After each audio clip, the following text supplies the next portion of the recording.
Sahabat Celoteh Iman yang terkasih, sehat selalu untuk kita semua. Celoteh Iman kali ini saya mengajak kita mendalami ajang gereja tentang Maria, Bunda Allah. Dikatakan bahwa peran istimewa yang dikatakan oleh Maria dalam kehidupan Yesus di dunia ini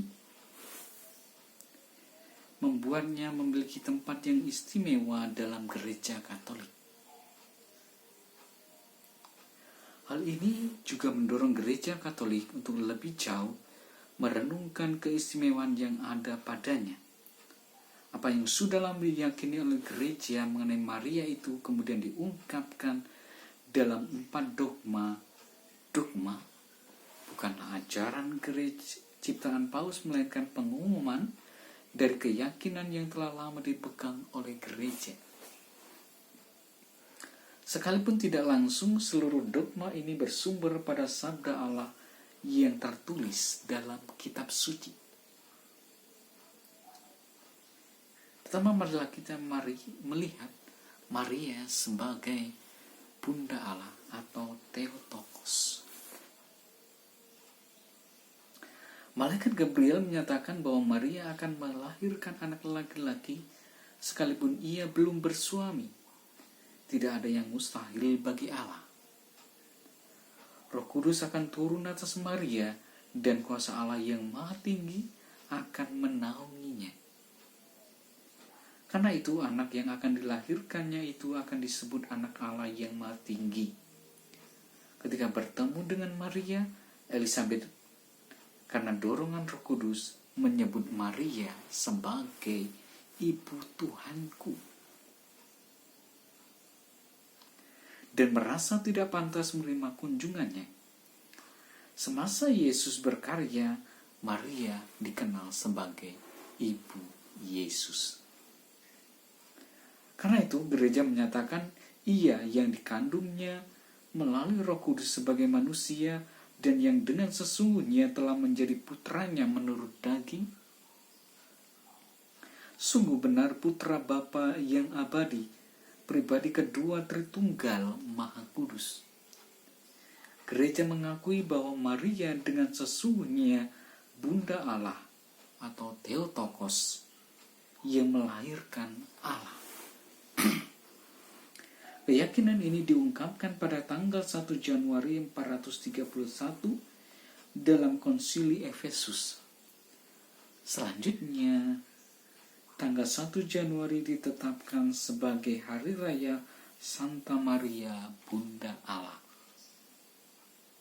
Kedua, Maria itu tetap perawan atau Semper Virgo. Karena mengandung bukan karena seorang laki-laki, tetapi karena Roh Kudus, Maria mengandung sebagai seorang perawan. Keperawanan Maria menunjukkan dengan jelas bahwa Allah lah yang mempunyai inisiatif penuh dalam penjelmaan menjadi manusia. Dialah yang menghendaki Yesus yang memiliki kodrat ilahi, mempunyai kedudukan sebagai Allah, lahir sebagai manusia. Keperawanan Maria adalah tanda imannya yang tidak tercemar oleh keraguan sedikit pun, dan tanda penyerahan dirinya yang penuh pada kehendak Allah. Keperawanan Maria adalah menyangkut disposisi sikap mental, kesucian perawan baik secara fisik maupun spiritual. Keperawanan fisik Maria harus dilihat sebagai simbol dan ungkapan keperawanan spiritual karena raga adalah ungkapan dari pribadi. Kelahiran putranya tidak mengurangi keutuhan keperawanannya, melainkan justru menyucikannya.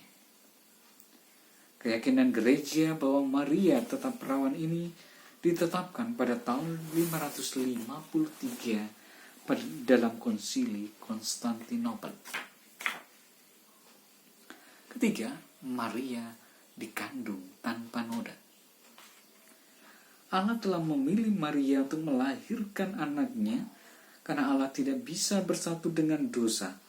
Sangat masuk akal bila Allah menyediakan tempat atau rahim yang suci tak bernoda oleh dosa asal maupun dosa pribadi. Karena itu gereja Katolik percaya bahwa sejak dari dalam kandungan Maria telah sejak dalam kandungan Maria telah dibebaskan dari dosa.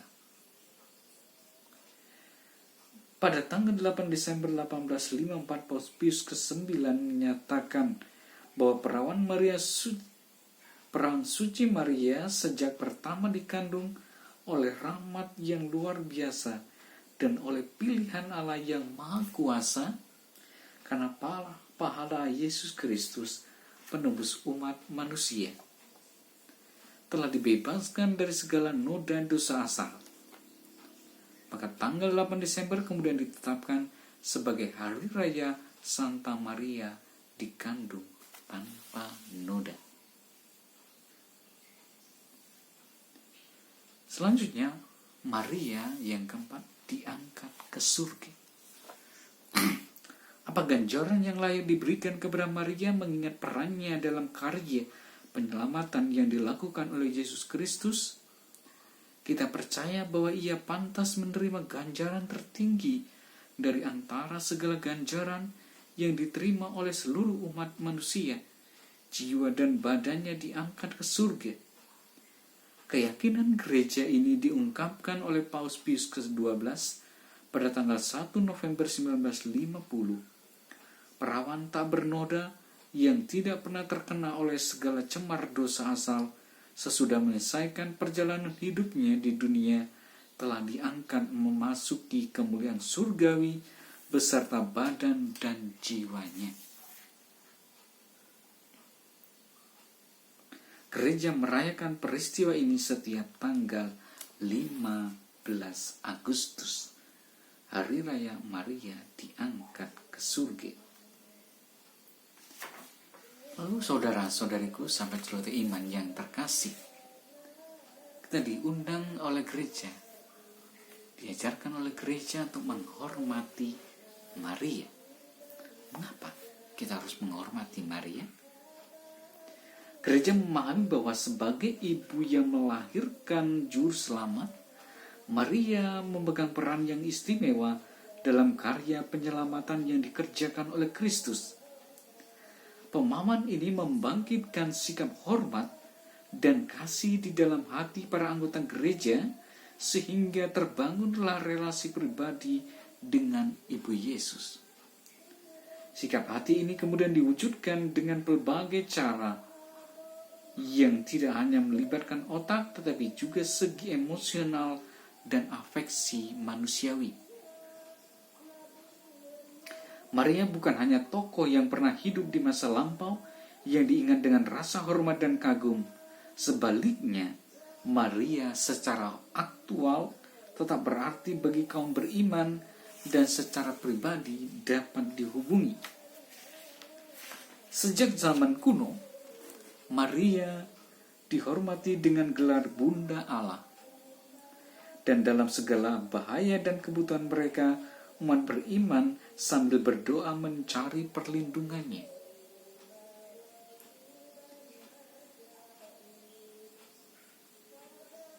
Kebaktian terhadap Maria meskipun bersifat istimewa, secara hakiki berbeda dengan bakti sembah sujud yang dipersembahkan kepada Sabda yang menjelma, Bapa dan Roh Kudus.